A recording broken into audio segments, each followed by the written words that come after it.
Well, you may have noticed that around the world, democracy is under pressure, but it's not defeated. Every day, people stand up for freedom, justice, and dignity. And so with the Democracy Action Lab, we want to understand why democracies find themselves in this predicament in 2025, and how societies can prevent and resist backsliding.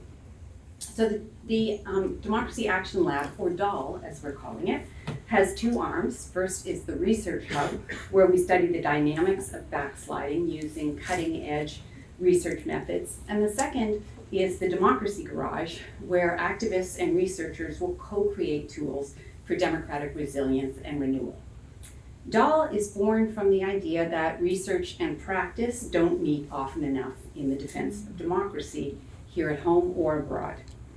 And in many ways, the DAL builds on a strong foundation of some of CDDRL's other programs, especially our practitioner training programs, the Fisher Family Summer Fellows on Democracy and Development, which we have held now for over 20 summers here in Encina Hall, and now with almost 600 alumni in over 150 countries, and also Frank Fukuyama's Leadership Academy for Development.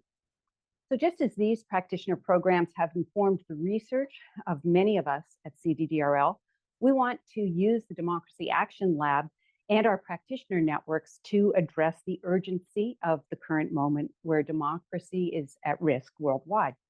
Today, democracies degrade and sometimes slide into autocracy more often through the ballot box in the last 15 or so years, rather than by the military coups of the 20th century. We want to develop with practitioners iterative strategies to pull weakened democracies back up the hill, reversing democratic decline by understanding better how democracy is undermined and why and when democracy fails. The lab seeks to do this by anchoring research in empirical analysis while remaining attentive to practitioners on the ground dilemmas. The Democracy Action Lab, as a result, has two streams of work, research and practice, but they will be in constant interaction to better inform one another. The first stream, research, has four initial pathways of inquiry. The first is the sequence of democratic erosion, and here the central question is whether the order in which autocrats proceed, such as moving from media capture or court packing to electoral manipulation, affects the mode and methods of response to prevent further democratic breakdown. DAL aims to develop a typology of these pathways. The second stream is learning about and from practitioners. This focuses on practitioners seeking to shore up or save democracies at risk or already in erosion. We'll investigate the dilemmas they face and the conditions under which those dilemmas emerge, endure, and where practitioners succeed or fail to defend democracy. The third stream is investigating the role of diaspora communities in shaping democratic struggles in their countries of origin. And the fourth is citizens' preferences, exploring citizens' preferences for democracy and the trade-offs that sometimes draw them toward illiberal alternatives to democracy. But as I said earlier, the lab seeks to generate knowledge about democracy's challenges to strengthen democracy in practice. So we'll do this through something we're calling the Democracy Garage. The garage is where practitioners will come to share their experiences, learn from failure, and inform and devise new strategies and tactics from the cutting-edge work of our researchers. The work of the Democracy Garage draws inspiration from the history of innovation here at Stanford and throughout the San Francisco Bay Area, but not Berkeley. I had to slip that in quickly because, you know, the reporters. Just joking, Berkeley, love you guys. But a garage is functional. It's a place to build prototypes, test concepts, fail rapidly, and then quickly iterate solutions that lead to improved outcomes. The experimental, collaborative, and solutions-oriented mindset is what the Democracy Garage brings to the fight for freedom and improved human development. So like the Silicon Valley garages of the past, the Democracy Garage is a workshop for the future, where ideas become tools, tools become strategies in the battle for stronger democracies. So at a time when authoritarian entrepreneurs are drawing on a shared implicit playbook to dismantle democracy from within and sometimes from without, we want to use research findings to provide those defending the democratic idea and democratic institutions on the ground with effective countermeasures. So in sum, the research stream at the Democracy Action Lab exists to decode the shared patterns of democratic backsliding, and the Democracy Garage then translates those insights into stage-specific tools to equip frontline advocates and defenders of democracy. As I like to say when explaining the idea of the Democracy Garage, you drive your democracy into the garage. We use our research tools to diagnose the problem, and we work with you to fix it. One of our colleagues, referring to a large democracy that could be in trouble, said to me, "You're going to need a bigger building." All of that said, I can't wait to show you more of what the Democracy Action Lab has planned as we carry out this work. And I'll turn things over now to María Curiel to start our program today. And I should say Maria was formerly a postdoc with CDDRL. She got her PhD at NYU. She works on violence in Latin America, and we are just absolutely thrilled to also have her, as I said, running our undergraduate honors program. Some of you probably have gotten to know her from there, and we're so glad to have been able to keep her here at Stanford. So over to you. Today's panel, where we hope to have a high-level discussion on the last few decades of democratic backsliding around the world, the mechanisms through which authoritarians, would-be authoritarians, have eroded democratic institutions, and the kinds of responses that we've seen from actors, from domestic actors.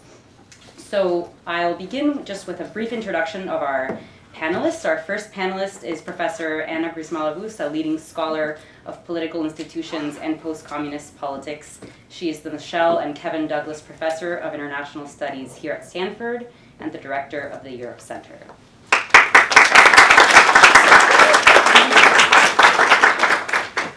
Next, I'll welcome Dr. Didi Kuo, a Center Fellow at the Freeman Spogli Institute for International Studies. Didi's research bridges American and comparative politics, focusing on political reform, corruption, and the role of parties in democratic stability.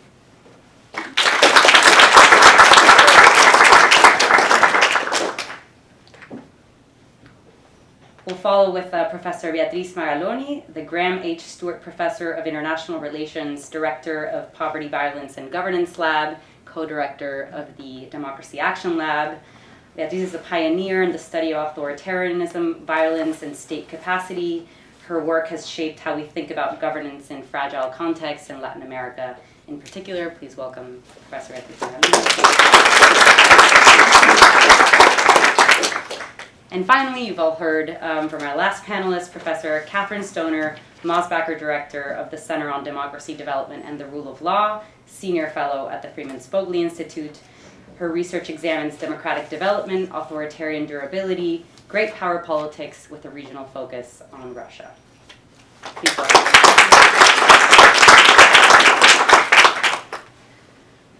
So what we'll do next is each one of our panelists will offer a presentation about 5 to 7 minutes around their topics of expertise.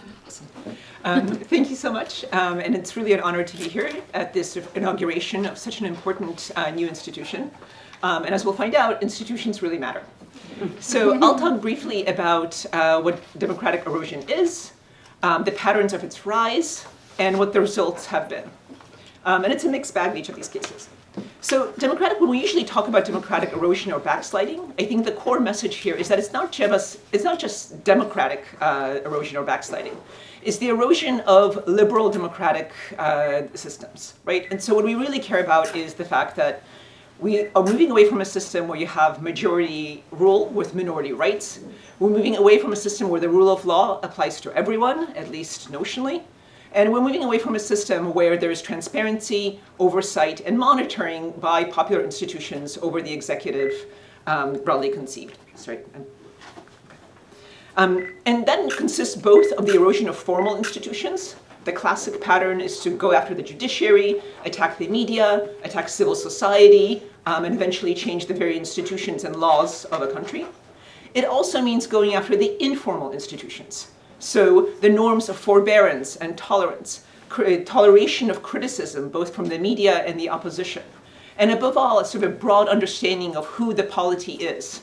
Rather than exclusionary, these sort of understandings should be sort of more of an inclusion of anyone who can belong, not by dint of birth or blood, by dint of sort of their citizenship. Now, what I'll say is that while we see these patterns in many countries, they don't necessarily lead to full-blown autocracy. I think this is critical. Democratic erosion is not sort of, a deterministic process that gets us into autocracy.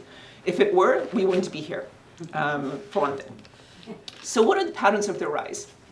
So in Europe, which is the area that I sort of best understand and have sort of greatest expertise in, what we see is a marked rise in both the developed democracies and in the post-communist neo-democracies beginning in the mid-1990s.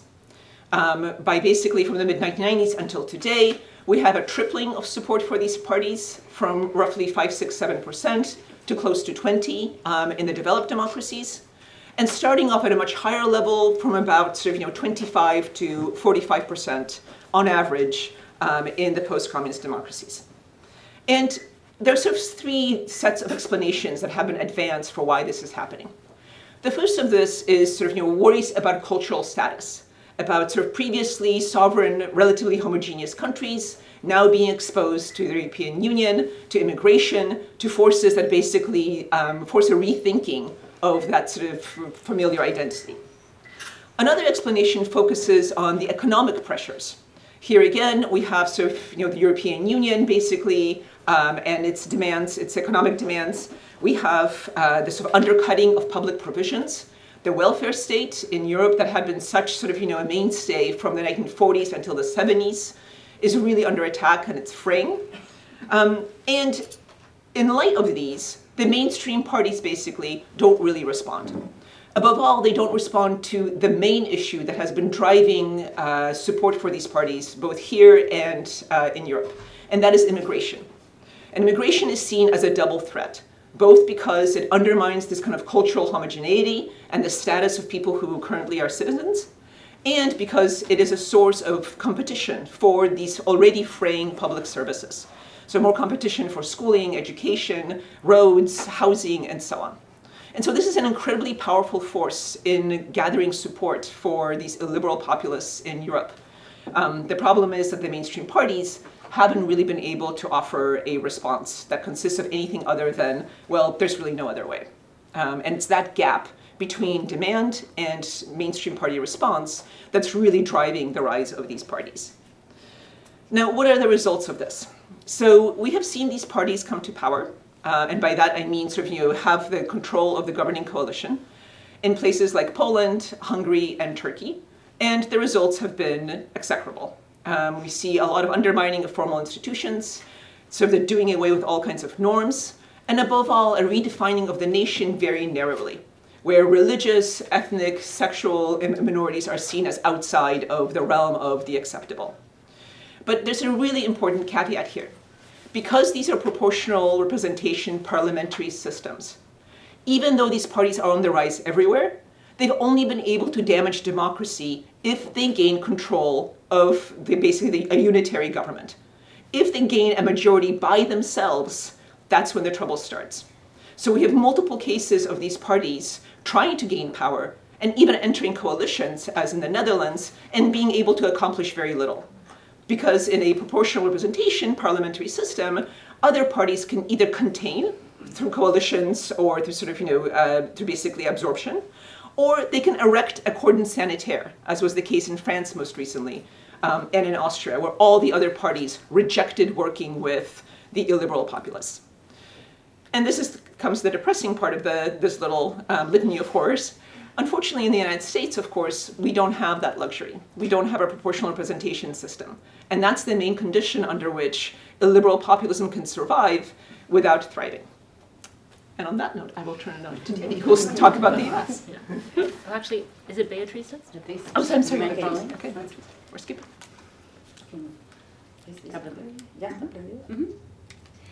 Hi, thank you all for being here. It's so exciting to share with you the launching of the lab. And I just wanted to say, when Kathryn said that I had the idea with Alberto and others thinking about the lab of bringing research really more in hand with practitioners and people who are either fighting against autocrats on the ground, but also trying to defend democracy.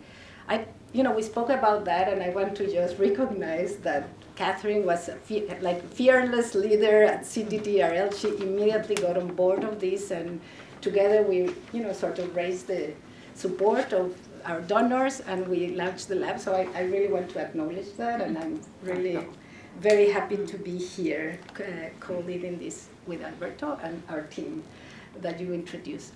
I want to shift attention to Latin America and then maybe also end a little bit in the United States.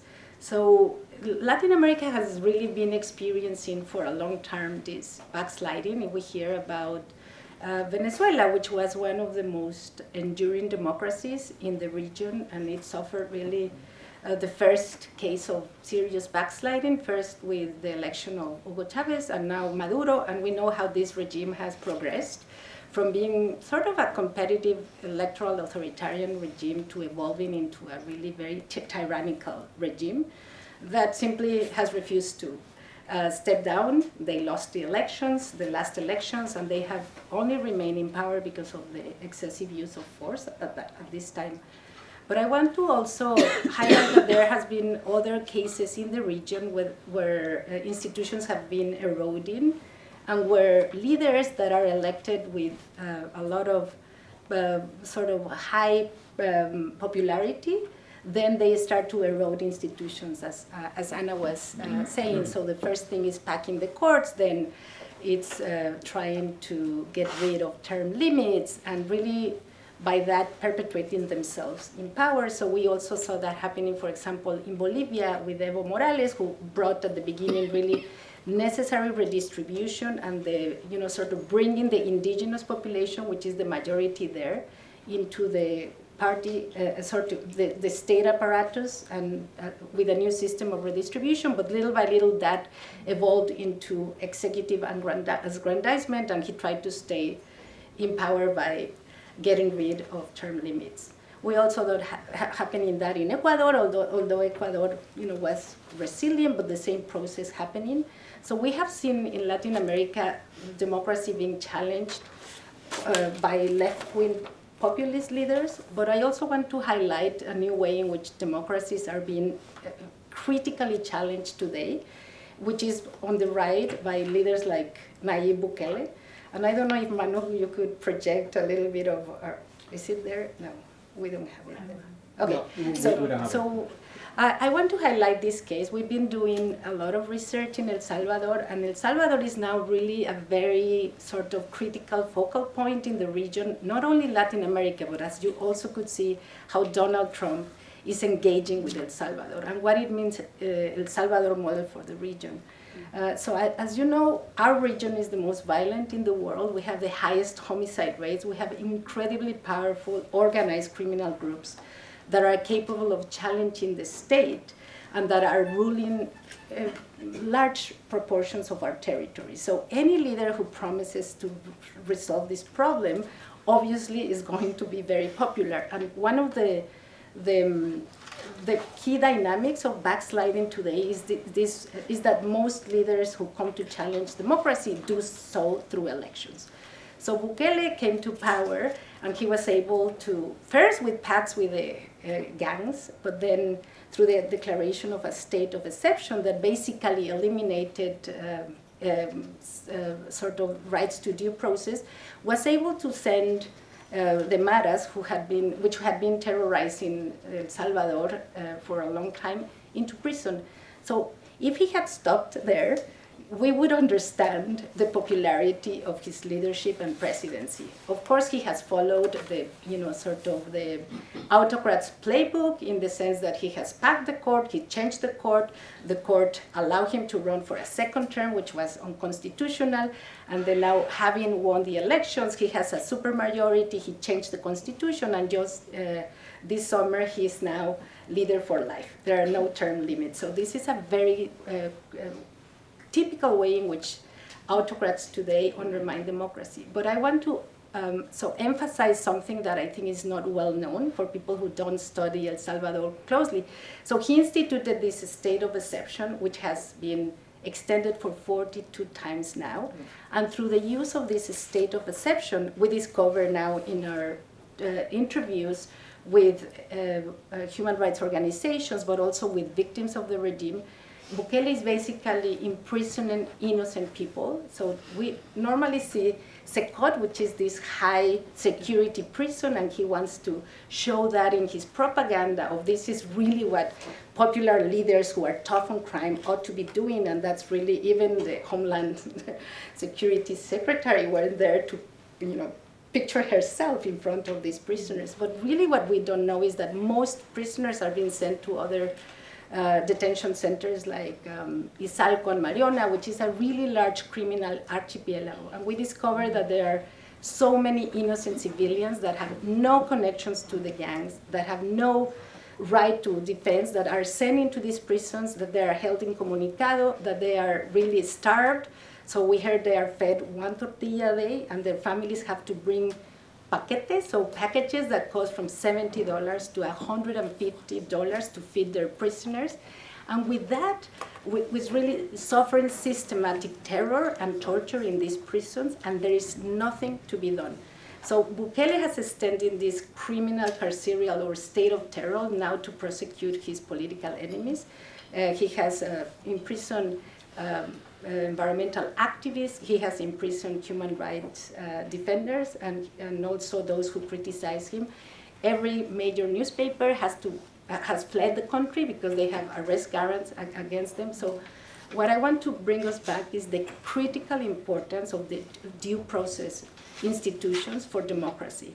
And what we are observing in Latin America and really traveling to the United States is how these due process institutions are being eroded through this backsliding process.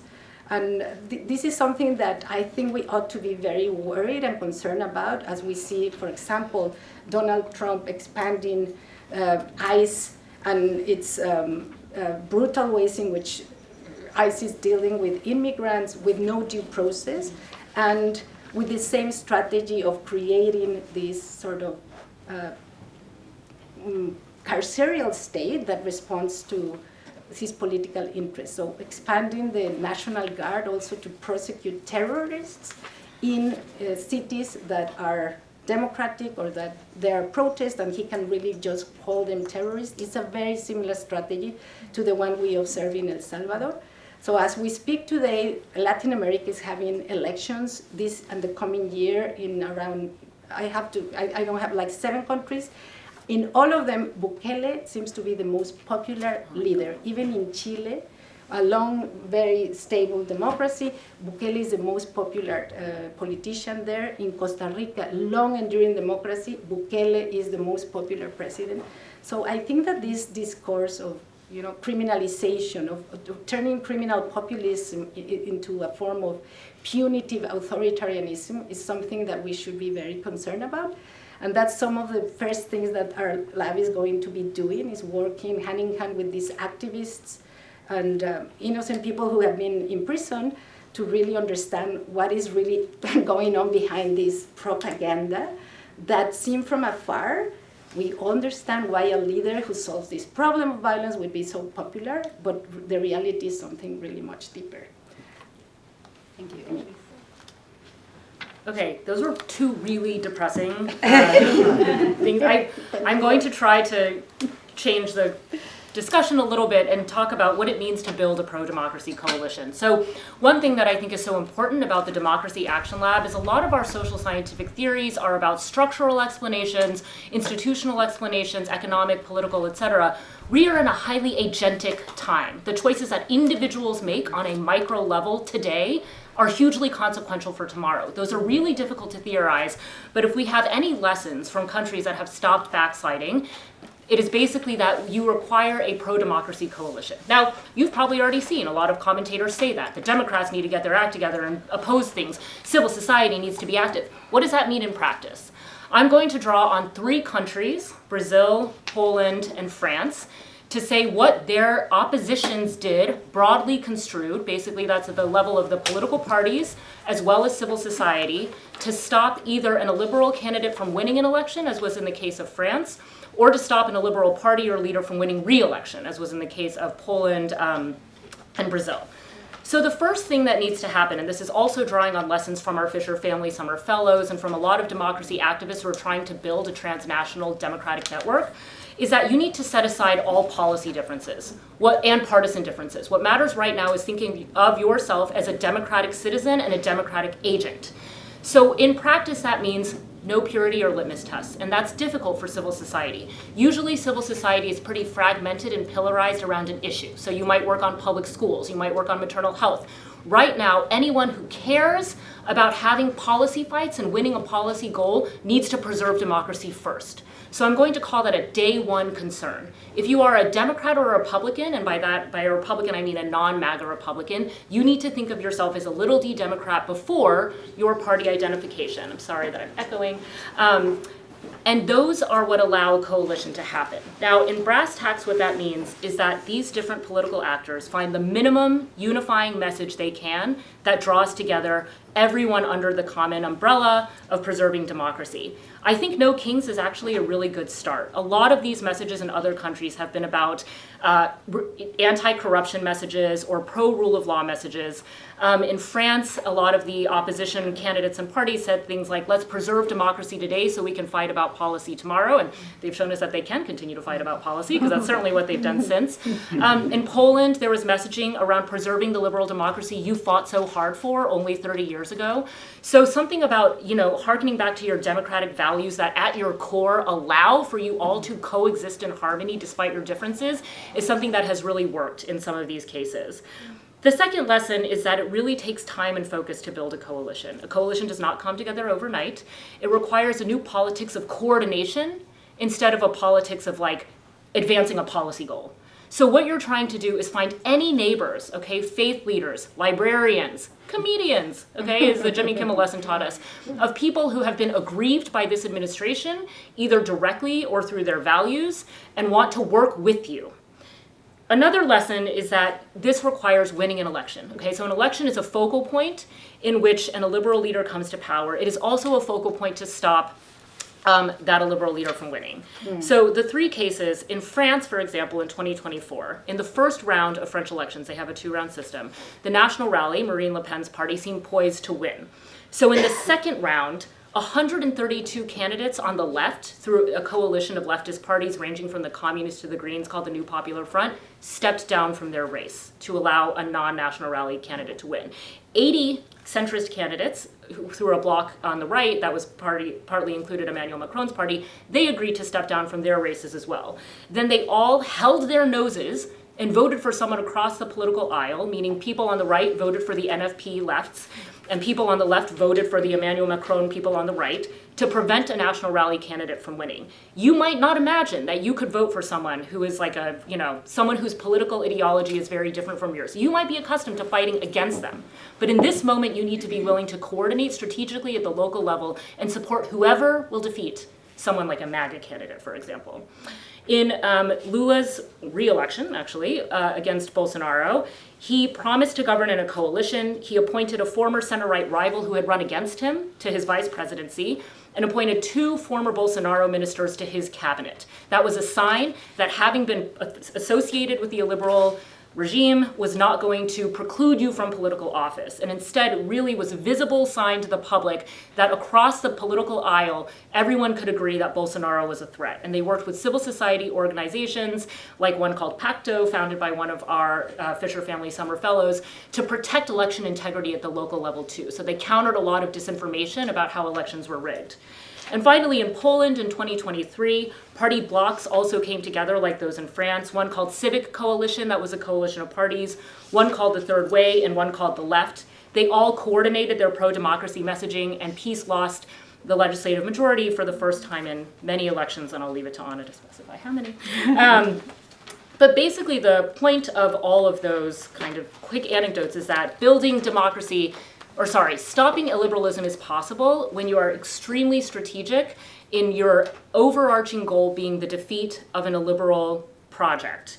And in a two-party system, you may think that's impossible, right? We just have one opposing party. So my advocacy here is to build factions. We already know that there are a lot of factions within both of the parties. You have maybe heartland Democrats, kitchen table issue Democrats, and social progressives. And you also maybe have the go-to-war Democrats right now, Governor Newsom and Pritzker and such.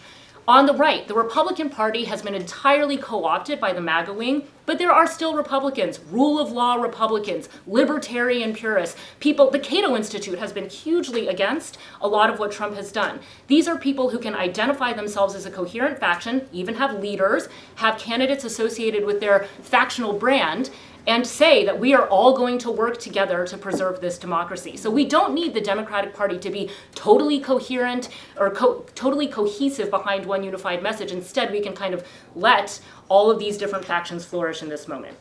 And finally, after you get past the day one problem of preserving an election and winning it, which hopefully can happen as early as 2026, you need a day two set of kind of commitments, a renewed set of democratic commitments, and a kind of requirement from the public that they be patient as this new governing agenda take place. We've seen a lot of impatience when an illiberal leader is defeated. The public seems very eager to kind of get the show on the road. But when they don't get the immediate policies that they want, they tend to be very upset. And then you get the cycle all over again of discontent, potentially fueling an anti-democratic candidate.